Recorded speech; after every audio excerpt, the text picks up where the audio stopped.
I need to record this. Don't forget. So, again, thanks again, guys, for joining us to our celebrate our Cinco de Mayo day. And hopefully you had a wonderful time yesterday celebrating Star Wars Day. Obviously, may the 4th be with you. But today we're celebrating Cinco de Mayo.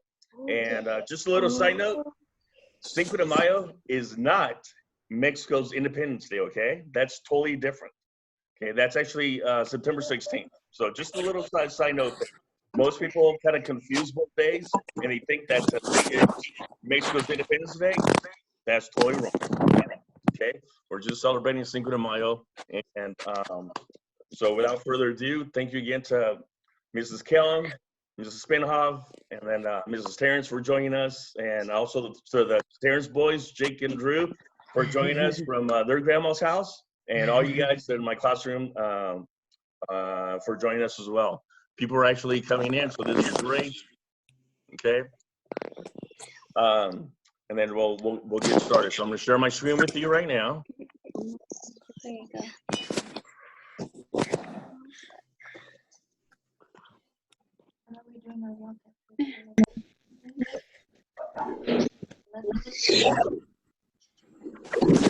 I'm going to go to my here.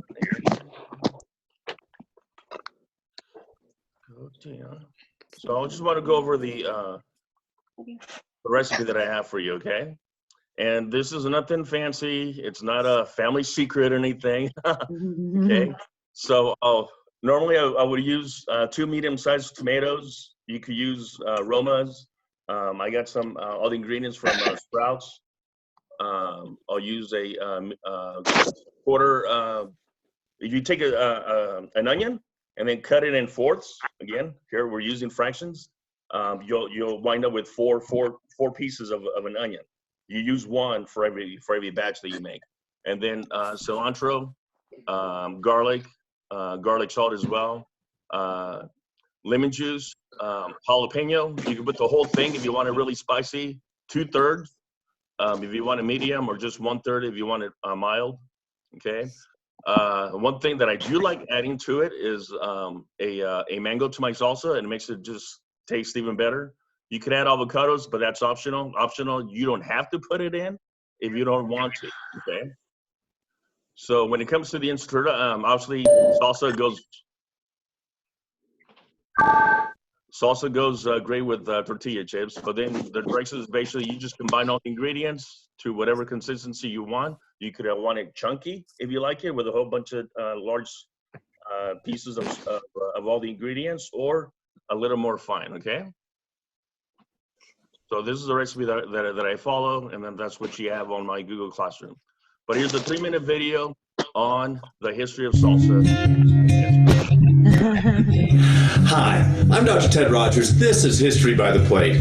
17 years ago, the sales of salsa eclipsed the sales of ketchup in the United States. Now, this is a good thing health-wise, because most salsas don't include any added sugars or high fructose corn syrups. But salsa is actually fairly new to this country. So where did salsa get its start, and when? Let's take a look. Once again, we are looking south of the border with the Aztecs, Mayans, and Incas. Around the time of Christ, Aztec lords began combining tomatoes with chilies and ground roasted squash seeds to form a condiment typically served on turkey, lobster, or venison. This concoction was first called salsa by the Spanish Franciscan priest Alonso de Molina, who wrote the first dictionary of the Nahuatl language in 1571. Back then, salsa simply meant sauce in Spanish. You see, even today in Spanish, all sauces are called salsa. Ketchup is called salsa jitomate. Worcestershire sauce is called salsa inglés, and gravy is called salsa dorado. What we refer to as salsa in America, Hispanics call salsa casera, which means home sauce, or salsa verde, which means green sauce, or salsa roja, which means red sauce. Despite its ancient origins in Mexico, as stated before, here in the States, salsa is a fairly recent addition. In 1868, the McElhaney family in New Orleans used 350 used cologne bottles to test market their pepper sauce called Tabasco. Though this was a hot sauce, it wasn't a salsa. In 1916, Charles Erath of New Orleans began manufacturing a straight pepper sauce called Red Hot Creole Pepper Sauce. But that wasn't really a dippable salsa either. The next year, La Victoria Foods went a step further with Salsa Bravo. It really, however, wasn't until 1947 that David and Margaret Pace began manufacturing their hot sauce that what we know as salsa began to take off in the United States. In 2003, the government of Texas named chips and salsa the official state snack of Texas. And as the love of salsa spread across the country, the U.S. Congress named May National Salsa Month. I hope this has been fun and informative. This Friday, on our website, www.historybytheplate.com, I'm going to be publishing my favorite.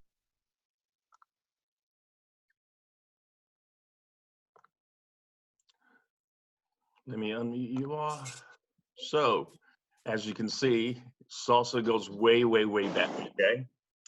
And one thing that I like is that you're part of history, okay? So every time you're making salsa at home or you're at the restaurant eating salsa and chips, just know it's something that has been around for a long, long, long time, way, way, way back to the Aztecs, okay? So, without further ado, so you can see, hopefully, trying to move it back as I can. Okay. Here's the area that I'll be working with, okay? Obviously, before you even start cooking, okay, anybody know what's the first thing you got to do? Wash your hands. Yes, you got to wash your hands, which I did already, okay? I washed the counter and everything that I have. So, without further ado, this is what I'll be using, okay? It's a hand-powered mixer. And a little side note, too, I actually got this from a cookie dough fundraiser. I went online, and I found this, and I ordered it, so my granddaughter got credit for that purchase.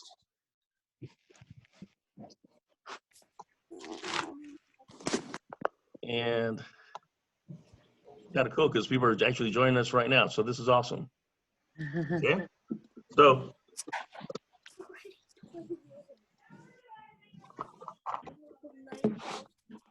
it's really just brand new there. Got to be very careful when you're working with blades. Okay, these things are very, very sharp.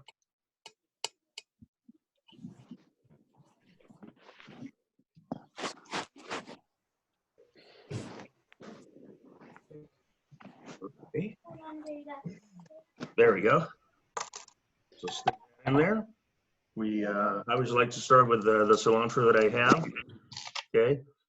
Also, before you even start with all this stuff, just so you know, all these ingredients have been washed, okay? So just make sure that you also do that, okay?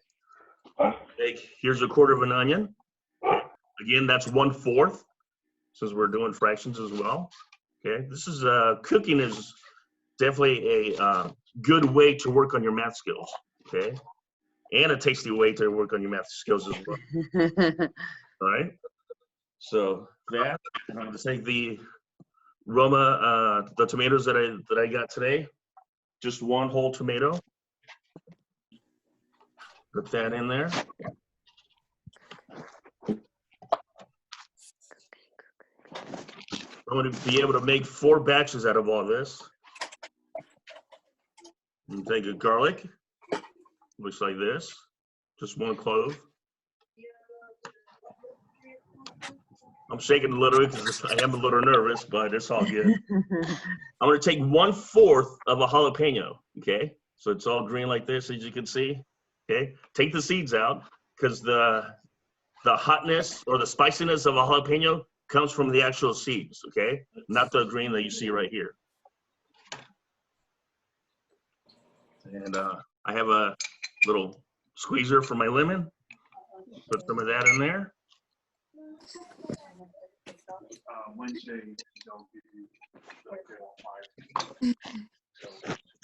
Okay, and last but not least, we want some garlic salt. Okay, all the stuff that I got this morning. So very, very fresh.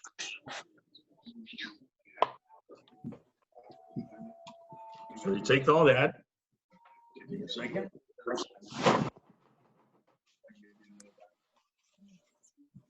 Take all that. You put it in the little hand-powered salsa maker.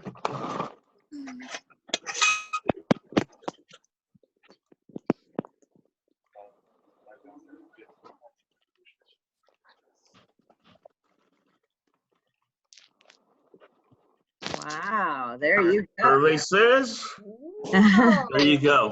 Salsa, yay! That was it. Okay, that was all. So then obviously you want to put it inside a bowl, and you go on to the next batch. So the thing that I like to do, I'll go ahead and put the mango on as the very last step. Okay. There's different ingredients depending on what you like to put on the salsa. But this is basically what you see on Google, on your Google Classroom, on our Google Classroom. Just a basic recipe, not too complicated, and go from there. Okay. Okay.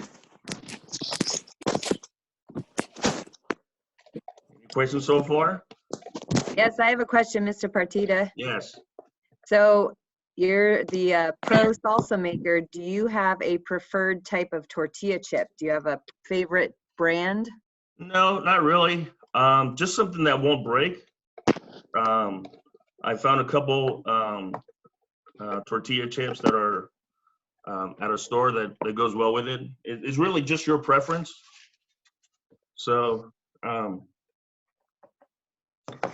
really just your preference, what you like. So then once you're done with that, you just repeat the whole step again. Okay. So like I said, I'm here. I'm gonna be able to make enough for 4 batches. Okay. And it's a very easy recipe to follow, so you can go ahead and do that at home as well. Okay. And obviously, besides Cinco de Mayo, anybody else know what today is as well? Tuesday, yes, but Happy. Taco Tuesday. So we'll be having tacos pretty, later today, and it's a great way to enjoy some salsa with some tacos. Definitely. Right? And very healthy. There's no sugar added or anything. Especially in what valley do we live in? Anybody know? California. That's a state. It's USA. My first name. The valley. Okay, my first name is San Joaquin Valley. Okay, and you live in a valley like that has a lot of fresh produce, meaning fruits and vegetables, and it really makes a really great salsa. Have fresh ingredients. Okay, and obviously I got these ingredients just this morning.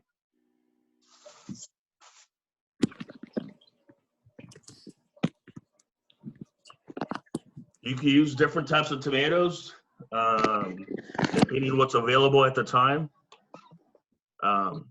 Doesn't really matter what kind. It's basically just what you like. It's up to you.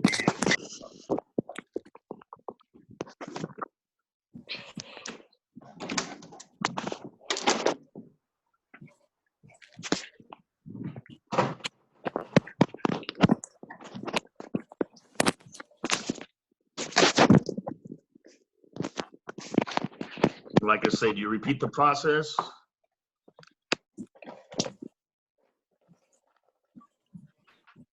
One of the reasons why I like this particular processor is it has the blades that are curved. So when you rotate it, it's more of a slicing action goes well and makes it a lot easier to chop. Okay. Nice.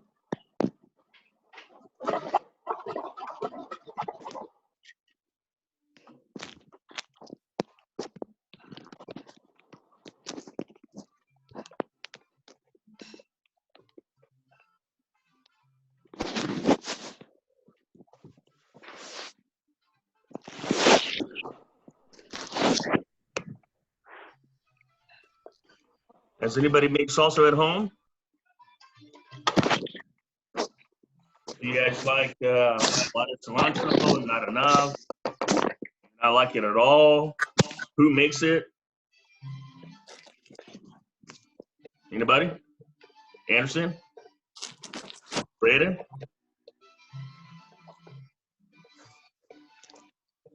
Awesome. Well, before we get to the other two batches, which I'll do later, one of the things that I like to add, that the recipe says, I like to add fresh mango like this. Yum. Okay. So I'm gonna go ahead and put this in right now, so that way you can see what I do.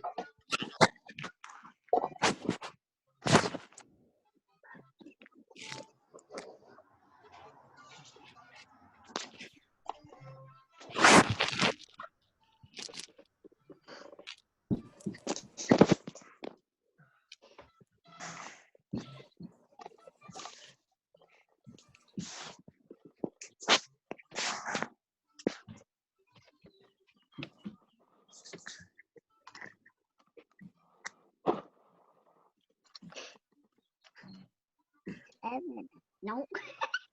I wish you guys were here right now because it smells delicious. Okay, take my word for it, it really does. So what's that? So then when you have it, it looks like this. All nice and chopped up really good. It doesn't take forever for me to do it because of this powered food processor. Again, they got it at our fundraiser, our cookie dough fundraiser this year.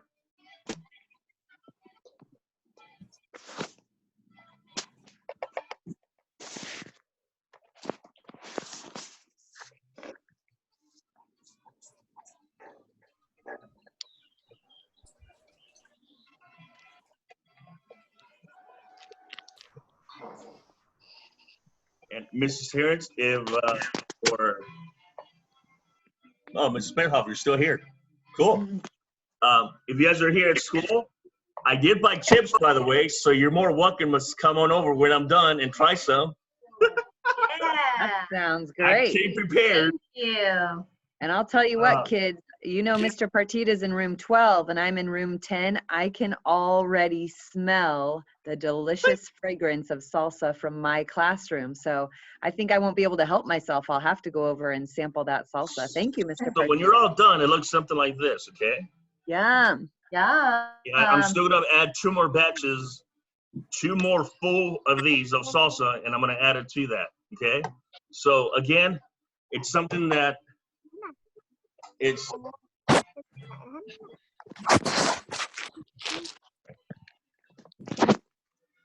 there we go. Again, it is something that's easy to do, okay? You guys could do it with your parents. And be creative, okay? I know there's other people that like to put cumin in it. It doesn't necessarily have to be mango.